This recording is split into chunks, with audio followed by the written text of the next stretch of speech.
तो hello guys, यहाँ पे हमारा क्वेश्चन दिया गया है साइन ए बराबर 3/4 है तो कोसेक ए का मान क्या होगा। हमें यहाँ पे साइन ए का मान दिया गया है और हमें यहाँ पे कोसेक ए का मान ज्ञात करना है। तो चलिए हम कोसेक ए का मान ज्ञात करते हैं।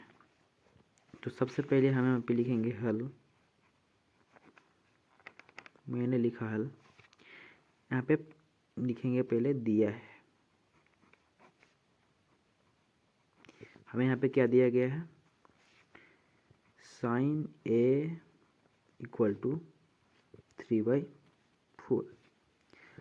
तो हमें यहाँ पे ज्ञात करना है कोसेक ए का मान। तो पहले ये हमें कोसेक ए का मान ज्ञात करने के लिए हमें यहाँ पे दो सूत्र की ज़रूरत पड़ेगी। पहला यहाँ पे देखते इधर आप में साइन ए इक्वल टू क्या होता है and cosec A equal to क्या होता है। तो हम बता दें आपको कि साइन ए बराबर होता है P/H एंड कोसेक ए बराबर जस्ट इसका उल्टा होता है। साइन का उल्टा कोसेक होता है, यानी कि इसका सूत्र होता है H/P। अब अगर आपको दोनों का याद नहीं है तो आप किसी इन दोनों में से किसी एक का याद कर लीजिए। आप इसका उल्टा कर देंगे तो इसका भी मान आ जाएगा। तो यहाँ पे कोसेक और साइन और कोसेक का हमें सूत्र यहाँ पे पता चल गया है। तो हम इसे इजी तरीके से कोसेक ए का मान ज्ञात कर लेंगे। तो चलिए आगे देखते हैं। यहाँ पे दिया गया है साइन ए इक्वल टू 3/4। तो साइन ए का सूत्र क्या होता है, यहाँ पे देखिए, देख सकते हो यहाँ पे दिया गया है P/H। तो यहाँ पे लिखेंगे P/H। यहाँ पर हम इस साइन ए का सूत्र को कंपेयर करके यहाँ पे हम P और H का मान तो ज्ञात कर सकते हैं। यहाँ पे जैसे कि देख सकते हो, यहाँ पे दिया गया है 3/4 दिया गया है। यहाँ पे इक्वल क्या दिया गया है, P/H। तो यहाँ से हमारा P इक्वल टू आ गया 3 एंड H इक्वल टू आ गया 4।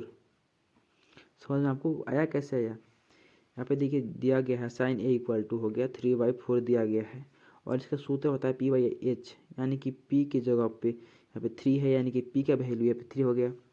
यहाँ पे H दिया गया है, यानी कि H का वैल्यू 4 हो गया। तो यहाँ पे हमने सिंपली इस फॉर्म को कंपेयर करके P और H का मान ज्ञात कर लिया है। तो यहाँ पे आगे हमको ज्ञात करना है कोसेक का वैल्यू। तो यहाँ पे कोसेक का वैल्यू, यहाँ पे पहले कोसेक का सूत्र लिखेंगे। कोसेक ए इक्वल टू क्या आप हमने बताया है H/P। तो यहाँ पे H/P यानी कि यहाँ पे H का वैल्यू कितना है, 4 है, 4 ले लेंगे सिंपली। यहाँ पे डिवाइड है, बाटा है तो बाटा ले लेंगे। P का वैल्यू कितना है, 3 है तो 3 ले लेंगे। ये हो गया हमारा आंसर। फाइनली ये हमारा आंसर आ गया। यहाँ पे हम ऑप्शन देखते हैं, ये ऑप्शन कौन सा ऑप्शन में ये दिया गया है। तो यहाँ पे देख सकते हो ऑप्शन नंबर बी में दिया गया है, इसलिए ये option number B is the right. चाहे तो आप इतना लंबा प्रोसेस नहीं करके भी आप इसे इजी तरीके से इसको डायरेक्टली आप आंसर ला सकते हो। कैसे, यहाँ पे देख सकते हो दिया गया है साइन ए इक्वल टू 3/4। आप जानते हैं कि साइन का उल्टा होता है, साइन का उल्टा क्या होता है, कोसेक होता है। तो यहाँ पे जब जानते हैं, देख रहे हो यहाँ पे, जबकि यहाँ पे साइन का वैल्यू दिया गया है 3/4। आप जानते हो कि अब साइन का उल्टा है कोसेक, तो आप सिंपली इसका उल्टा कर दीजिए। ये 4 बटा में है, ये चल जाएगा ऊपर, ये ऊपर है तो ये नीचे आ जाएगा। तो यहाँ पे कितना हो जाएगा, ये 4 चल जाएगा ऊपर और ये बटा में आ जाएगा 3। तो यहाँ पे फाइनली बिना कैलकुलेशन किए इसका आंसर आ गया है 3/4। तो 3 यहाँ पे 4 है तो सही हो गया। तो चलिए आज का वीडियो यहीं तक ख़त्म होता है।